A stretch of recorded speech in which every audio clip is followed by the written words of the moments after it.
Good afternoon, ladies and gentlemen, and welcome to another episode of the Daily Friend Wrap. I'm your host, Nicholas Lorimer, today joined by Marius Roodt. Let's get into the news of today. And, I think there were years ago where one would have imagined this to be one of the biggest stories in the country, but, it was on our radar yesterday, but we didn't actually decide to cover it because there were more important things to talk about, and that is that Jacob Zuma has been kicked out of the ANC. Now, you may think to yourself, well, didn't he lead a breakaway party that then brought the ANC below 50% across the country? And yes, he did, but apparently the ANC decided that it was going to take its time in making sure that he was expelled from the party. So he was suspended as a member of the ANC back in January, and initially the ANC attempted to hold a hearing about whether he was guilty of misconduct and needed to be kicked out of the ANC. That was going to be in person, and then due to fears of clashes between ANC and Zuma supporters, that was postponed and moved online. Also, it was moved behind closed doors, which is counter to what Zuma wanted. Zuma wanted it to be public, presumably to make a statement about the whole thing. Anyway, in a leaked document that came out, I think it was over the weekend, it is found that the ANC has recommended his expulsion from the party, and that he has been fired by the National Disciplinary Committee, who received a concurrence from everyone on that committee. The MK party has expressed that it was shocked and dismayed about this finding. Zuma apparently has 21 days to appeal the decision. Going by Jacob Zuma's previous pattern of how he deals with these sort of things, we'll wait till 20 days have passed and then appeal, I suspect. So this was welcomed by several pieces of the ANC. The ANC Veterans League President Snuki Zikalala said that this is a good thing, saying if he wants to appeal, he should be allowed to. That is his prerogative. We are happy that it's over and done. It has been confusing that you belong to the MK party and belong to the ANC. This should have been done earlier. He was charged in February. This took too long. It led to us losing the election. The ANC Youth League president said, we have said this before. We have called on the ANC to act on Zuma early. It has been confusing society that he is ANC when he is not. We stand by our view that this took too long because the damage caused by Zuma has affected the ANC and where it is now. And then he said that the ANC needs to embark on a campaign to inform people that Zuma is no longer a member. I think in some ways it's a bit late for that. But so my first question to you, Marius, is why do you think the ANC took so long to expel him? I reckon that if this was any other political party, if this was the DA in particular, on the moment of his announcement of the formation of the MK party, they would have expelled him. But the ANC seemed to take its time here. What are your thoughts? I'm not sure if it's maybe because of President Ramaphosa's dislike of conflict. But it's bonkers that it took so long. It took whatever. I mean, he launched MK in December last year. There've been rumors of him being involved with it before that. But I think the most interesting thing here is the MK party's reaction, saying this is immoral and how could the ANC do that and so on. I mean, it's Jacob Zuma founded a different. He's the leader of another political party. He helped it bring the ANC under 50%. I mean, it would have been. There was no other outcome except to expel Jacob Zuma from the ANC. So it's also not as if Jacob Zuma himself is somebody who's been too worried about doing things the right way and about institutions and what have you. So I do find this pearl clutching by the MK party quite funny. But yeah, just it remains to be seen what's going to happen now. The MK party is obviously something we've been talking a lot about on the show. Yeah, it doesn't seem that. Still, from what I've seen, doesn't seem to have built up too many institutions. Seems still broadly to be a personal vehicle for Jacob Zuma and his allies or cronies, whichever word you want to use for them, and to protect former president from going to jail and facing the consequences of his actions. And nothing that's happened here has made me think it's anything but still. And it's I don't think you can discount the MK party falling apart completely before maybe even 2026, never mind 2029.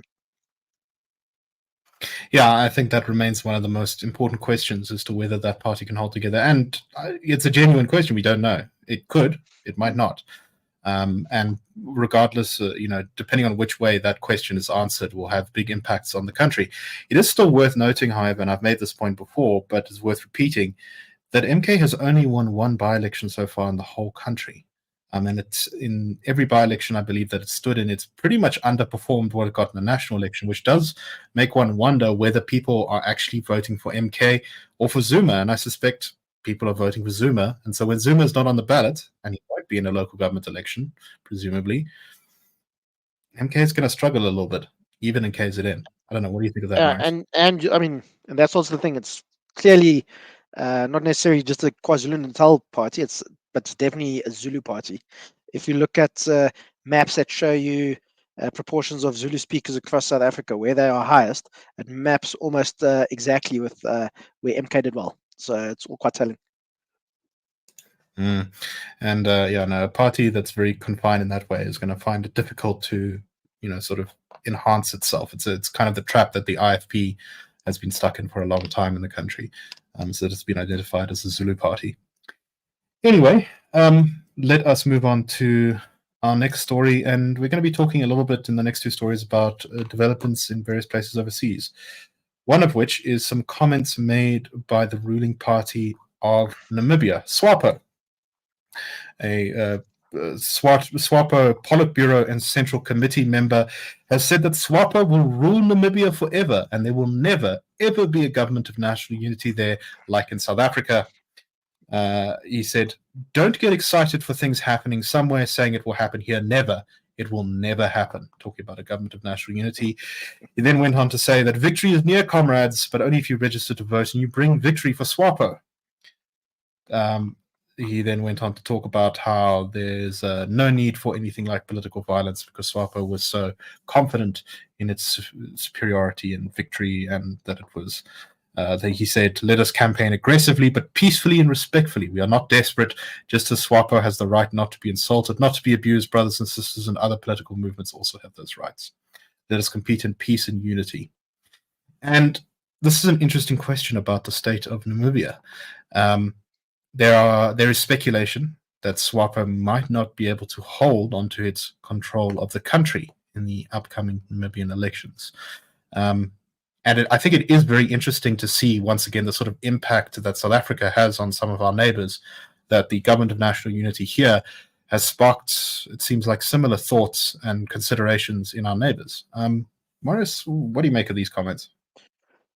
I think it's up there with Jacob Zuma saying that the ANC will be in charge until Jesus comes, and word like hubris comes to mind here. But I was in Namibia a week before our elections, and what Namibians were telling me there is that if we did get a result as we did in the end, where the ANC did pretty badly, that could kind of galvanize opposition political parties and opposition voters in Namibia. And something that's quite interesting also in Namibia, they vote directly for their president. So in the last election there, the SWAPO candidate, it was Haike Geingob, I think his name was, he got 56% of the votes. And this was down from 80% he got in 2014. And the guy who did very well was a guy called Panduleni Itula, who ran as an independent candidate. And he wasn't, he's actually a dentist by profession, hadn't never been a cabinet minister or anything like that, never been very high up in SWAPO or anything. But he got nearly 30% of the votes, and he was running as an independent with no institutional backing and so on. And SWAPO also in the parallel parliamentary election went from 80% of the vote to 65%. So what Namibians are saying is it could quite possibly happen that, and Panduleni Tula is running again in the Namibian election later this year, and he set up a political party now, this thing called Independent Patriots for Change. And there's a lot of speculation in Namibia that he could actually win the presidential race, while SWAPO could still be the single biggest party, or even still get a majority in parliament. So it's all quite interesting in Namibia. There are some, neither of the candidates for SWAPO or this Panduleni Tulaga, they got a lot of questions about them. The SWAPO candidate, a lady called Nitumba Nandi Ndaitwa, apparently she's got some pretty backwards ideas about things.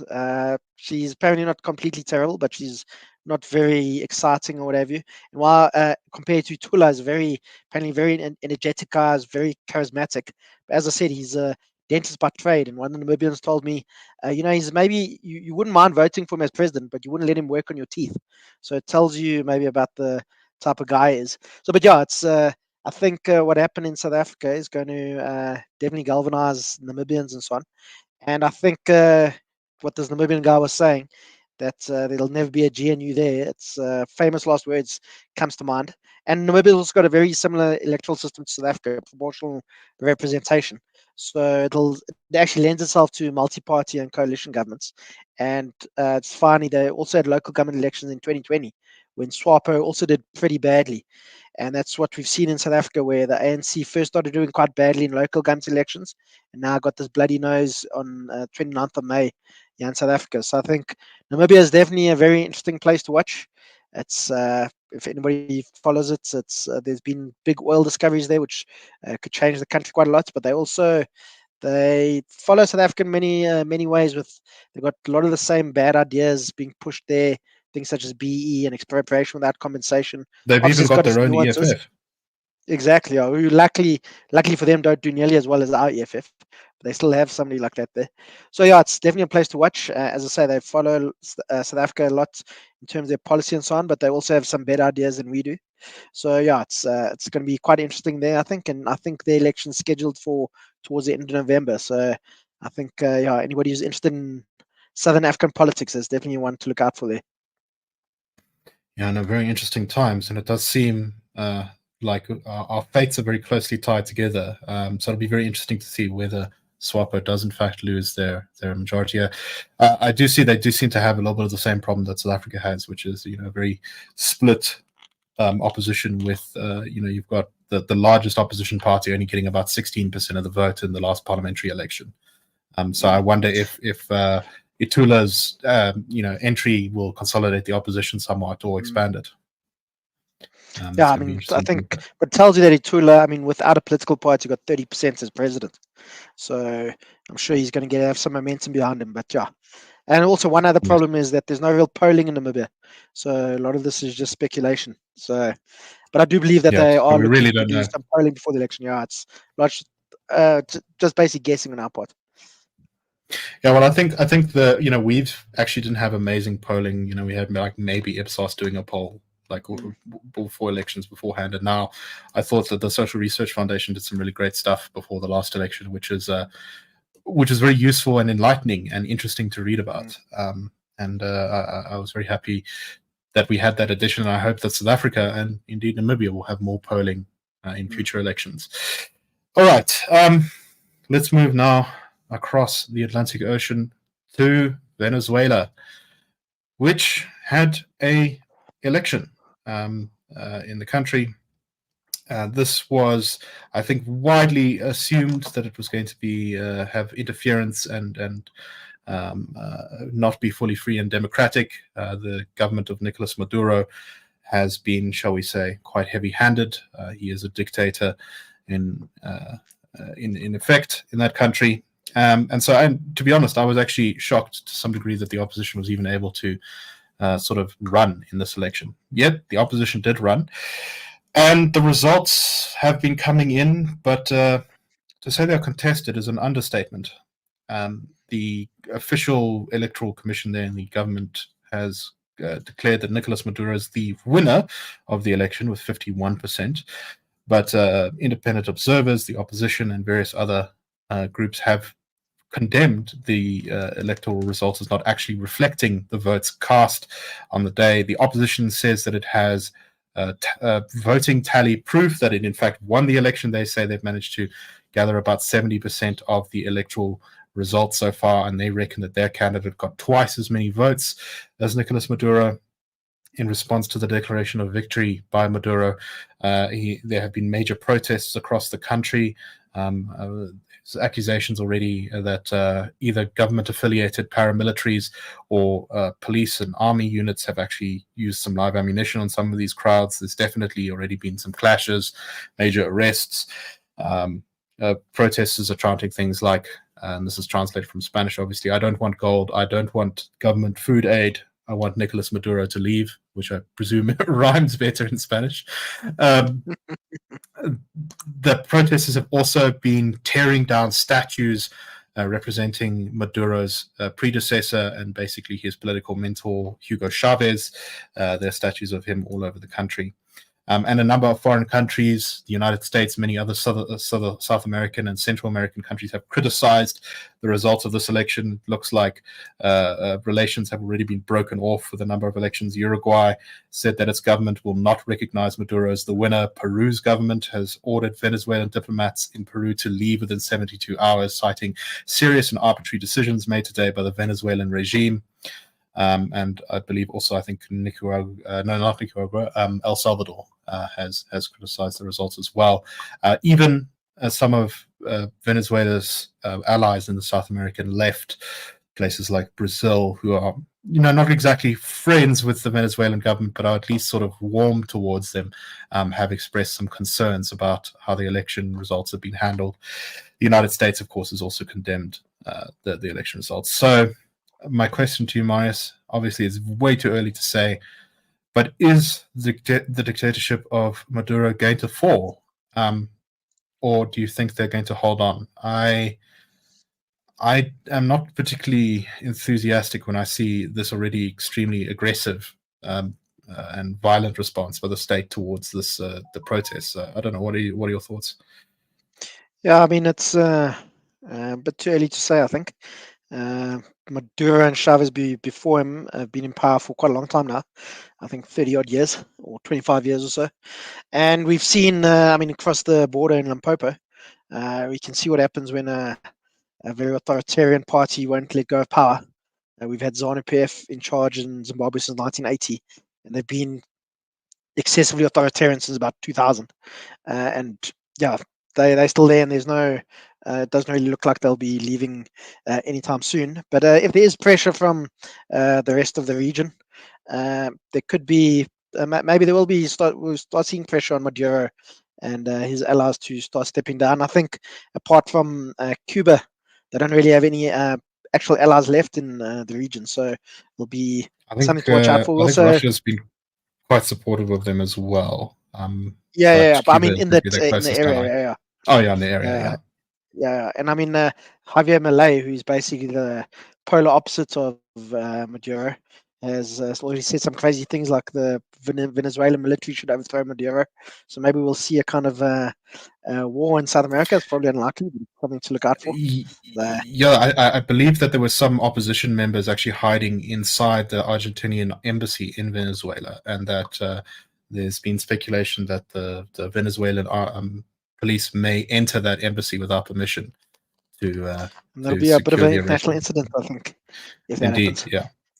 And I think this is a very good example of that saying that you can vote your way into socialism, but you've got to shoot your way out.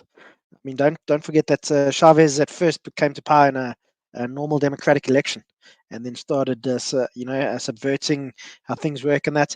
And just finally, it just even shows that how well we did actually in May. In many other places, if the governing party had done as badly as the ANC did, they would have cooked the books. They would have, lied and done all kinds of things.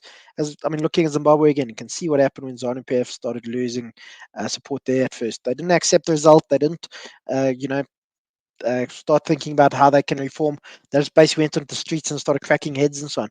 And we didn't see that here. And it's one thing we shouldn't applaud a dog for barking. And in a democracy, governing party should be accepting results and so on. But it's also I think we do have to give credit where it's due. And the ANC has shown it's much more mature and much more accepting of democratic outcomes and norms than a lot of parties that even considers allies. Like, I can't remember the name of the Venezuelan governing party, but the ANC government considers Venezuela as kind of a fraternal ally in the struggle against colonialism and so on. It's always been very friendly with ZANU-PF. So I think it's with the way the ANC acted on the 29th of May, I think we do have to say that's definitely a feather in its cap and in South Africa's as a whole. Definitely.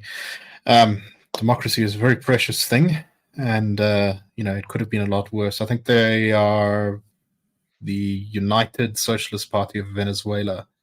Yeah, something like that. I Yeah. think that's the official name of the governing party of Venezuela. But just to reiterate, Maduro has presided over an enormous economic collapse in that country. Something somewhere around maybe a third of Venezuela's entire population has left the country for the United States, for Peru, for Colombia next door, and for other countries all across the world. And the country's relations with many of its neighbors have essentially collapsed. In fact, they've now been severed with Peru and with Uruguay, it seems. So his party has really smashed that country apart in a way that I don't think it's suffered before, even though Venezuela doesn't have a great history of governance. And don't forget, Uruguay and Peru are both kind of leftish leaning countries as well. So it shows you that they are also being quite harsh against Venezuela. I think maybe the tide's turning in the region. Hopefully, and hopefully the Maduro regime will fall. But I think it's definitely too early to say about that. Anyway, that is all the time we have for today. We hope you found the show interesting, and we will be back tomorrow with the Daily Friend Wrap. Cheers, everyone. The Daily Friend Show and the Daily Friend are a project of the Institute of Race Relations, the IRR. The IRR is a think tank which was founded in 1929 to study race relations in South Africa and works to change government policy to improve race relations through non-racialism and to ensure the prosperity of all South Africans. If you like our work and would like to support us, please go to irr.org.za and click Support the IRR. Or you can go to thedailyfriend.co.za and click the Fund Us button.